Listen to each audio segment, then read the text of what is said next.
നാരുകളുടെയും പോഷകങ്ങളുടെയും കലവറ തന്നെയാണ് കോവയ്ക്ക.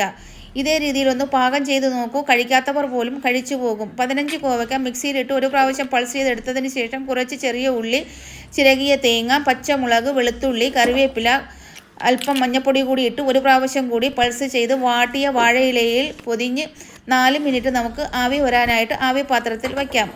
കടായി ചൂടാക്കി 2 ടേബിൾ സ്പൂൺ എണ്ണയൊഴിച്ച് കടുകിട്ട് പൊട്ടിച്ച് 2 വറ്റൽമുളക്, കറിവേപ്പില, ഒരു സവാള കൂടി അരിഞ്ഞിട്ട് മൂപ്പിച്ചതിന് ശേഷം 1 സ്പൂൺ മല്ലിപ്പൊടി, 2 സ്പൂൺ പെരിഞ്ജീരകപ്പൊടി, 1/2 ടീസ്പൂൺ കാശ്മീരി ചില്ലി, 3 മുട്ട, ഉപ്പ് കൂടി അടിച്ചു കൂടിയിട്ട് നല്ലതുപോലെ ഇളക്കി യോജിപ്പിച്ച് ആവിയിൽ വേവിച്ച കോവയ്ക്ക കൂടിയിട്ട് ഇളക്കി യോജിപ്പിച്ച് 1 സ്പൂൺ കുരുമുളക് പൊടി പൊടിച്ചത്, ആവശ്യത്തിന് ഉപ്പ്, കുറച്ച് ഗരം മസാല, 1 കപ്പ് മല്ലിച്ചപ്പ് എല്ലാം കൂടിയിട്ട് ഇളക്കി യോജിപ്പിച്ച അടിപൊളി കോവയ്ക്ക കറി റെഡിയായി. ഇഷ്ടപ്പെട്ടാൽ ലൈക്ക് അടിക്കാൻ മറക്കല്ലേ. ഫുൾ വീഡിയോ കാണാനായിട്ട് മുകളിൽ ലിങ്കിൽ ക്ലിക്ക്